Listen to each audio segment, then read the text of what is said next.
Have you ever wanted to make those poppy Playtime fan games you see all over YouTube all the time? In this video, I'm going to show you the very basics on how to set up your Unreal Engine project to start making fan games just like those. If you end up finding this video helpful, consider subscribing for more content like this. It's free, and you can always change your mind later.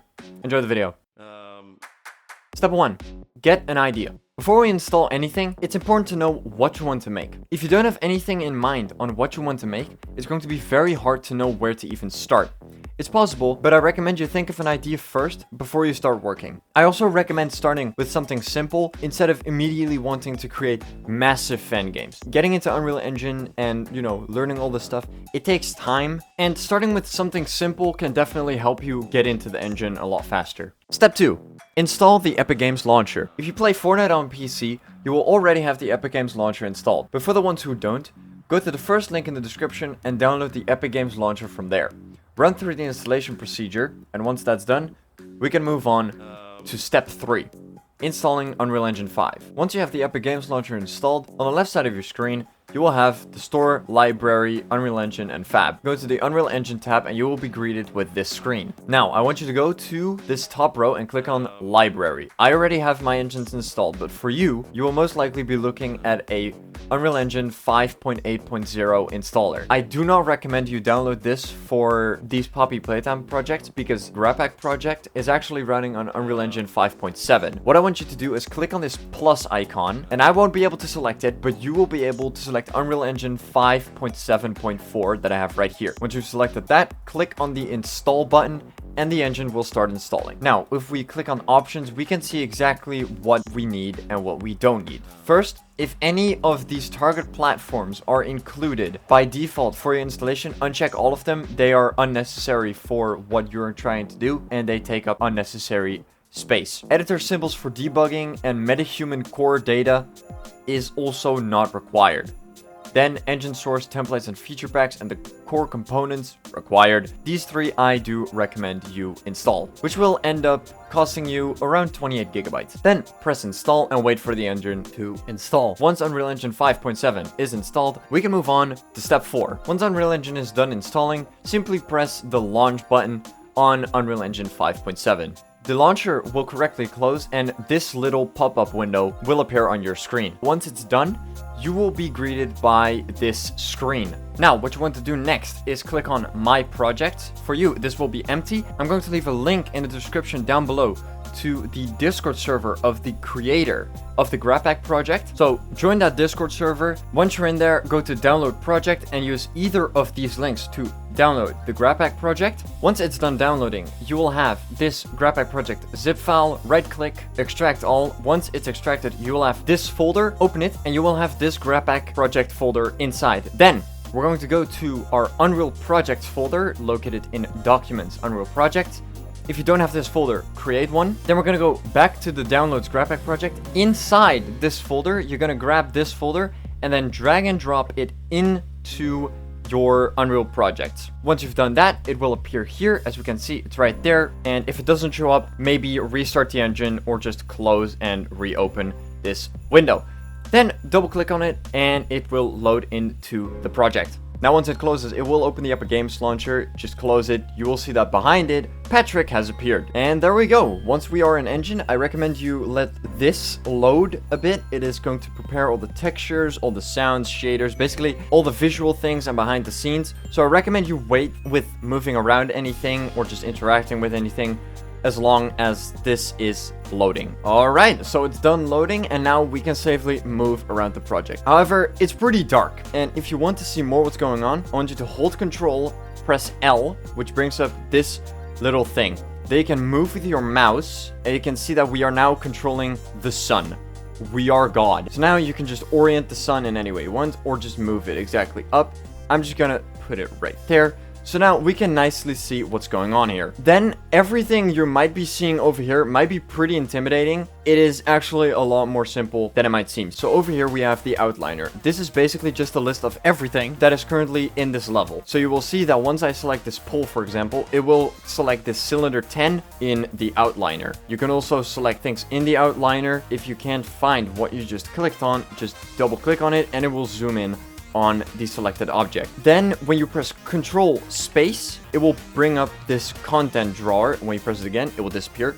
You can also press on the content drawer button over here and dock it in your layout like so, which will most likely pop it up like this. And when you drag this content browser like so, it will bring up all these things and it will automatically scale it nicely to that. So once I put it down here, it will scale the viewport to that and I can nicely do it like so. I prefer to have it either over here or on my second monitor, so I'm gonna have it over here. As you can see, it scales the viewport to match now this stuff over here, and the content browser will have all the folders and meshes and just mechanics and stuff that you might use in this project. So if we go over to this mechanics folder, we can see that it has all of this stuff. So it has battery, button, cable power, door. This is all the mechanics and stuff in this current project. Then if you want to test your project, you simply press on this play button and it says play this level in the active level editor. You can also press Alt P. Once we press that, we will spawn in.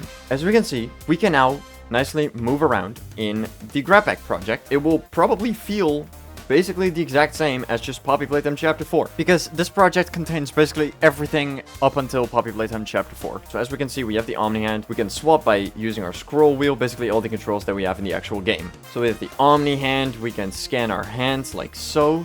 We have this objective that pops up, we have tutorials that pop up and stuff. So as we can see, we can scroll through all our hands. Also, if you ever see that gray checkerboard material, that is just quickly loading the proper material. Here, I can demonstrate it again, hopefully here. This is just a thing that happens when it needs to load a material for the first time. It's fine, don't worry about it, nothing is broken. It just needs to load for a second. Basically, everything works. As we can see, we have a jump pad over here. We have batteries. We have doors locked by batteries. I'm not going to show everything. You're just going to have to experiment around in this little test map. It will basically contain every single mechanic and gameplay element from Chapter 4.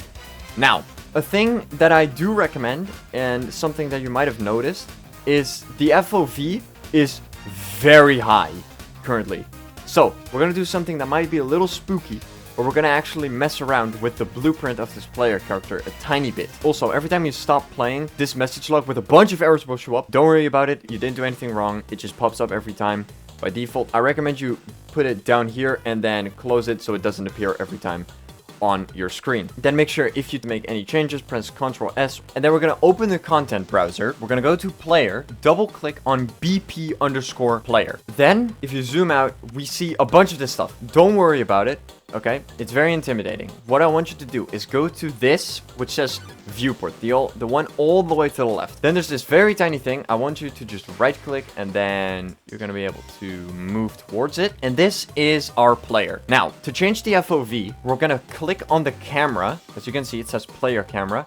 And then right here, it says field of view. I recommend you use around 100 to 90. I'm going to set it to 100. Then we're going to press save and then compile, to compile the blueprint and save any changes that we've made. Then we go back to new map, and once we press play, as we can see, our FOV has changed to 100. You can tweak around with that number as much as you want. I don't recommend you change any other stuff, because, you know, we don't want to break anything. But, yeah, if you want to change your FOV, that's the place to do it. Now, if you use this project, make sure to credit all the people in this little piece of text over here. So, Bingu, Popo Games TV, Bracco, and BA_Ricefish. They have made this insane project, and, you know, just be nice and credit them if you make any content or just use it for fun and post about it. Now, if you want to start making your own maps and not edit in this one, because I recommend you don't make any map changes in this map, go to File and then New Level. Then you have these four options. I recommend you choose Basic. We don't want open world. We don't want empty world, empty open world. Just click Basic. This will create a new level with absolutely nothing in it other than a floor and some basic lighting stuff. Then just press Ctrl S to save the map, give it a nice name, save it, and now it's nicely saved. And as you can see, when we press play, we have our grab pack in this nice empty map that we can make any changes to that we want. Then if we actually want to make some nice stuff, I recommend you press on content and just start searching in the content browser for anything you might want to use. So for instance, if we search up walls, it's going to pop up with a bunch of models and materials. So these spherical things are materials. As you can see, when I drag and drop it onto this, it will change the floor material to the material I just used. If you want to discard any changes you've made, just press Ctrl Z and it will go back to the previous thing. Let's say I want to just use these kinds of walls because I think they look cool. For instance, these walls. I just grab them and drag them into my level just like so. And there we go. Once we now play it, we have this nice wall. So now we have this nice little wall over there. As you can see over here, I have these three things. This first one is our grid, which is how much our model can move. So if I set this to 500, for instance, our grid increases massively and the snapping distance between each thing is a lot bigger. I recommend you set it to around 50, which is pretty nice, but you can put it on whatever you want. Then the second one is our rotation. I recommend you set this to 5, and when we press E, we go into rotation mode. We can now rotate our object in any way we want. So we can rotate it up, we can rotate it sideways, we can rotate it like so. We can rotate it in any way we want. Very nice. Then our last one is scaling. If we press R, we go into scaling mode and we can make it wide, we can make it tall, we can make it thick. And if we press this white little box in the center of it, we just adjust the overall scale. So it turns absolutely massive. And if we want to go back to moving it around, we just press W and we go back to moving mode. And again, we can move it in any direction that we want. And if we press the circle, we just go into this weird moving mode. I doubt you will be using that, but yeah. So yeah, that's basically it. If you just want to make anything, you will probably have a crap ton of models in this pack to just choose from. If you just want any mesh in general, another word for model basically, just search up mesh. Basically, if we scroll down a little bit, it will basically load all materials and meshes in this entire project. As we can see, it's a lot. It needs to load in a crap ton of stuff. So yeah, with this project, you basically have access to a crap ton of models. For instance, this little pipe. And a thing that's good to know, for instance, this pipe, as we can see, these things have a nice material on them. This looks right. However, as we can see, the main pipe, it doesn't have a material.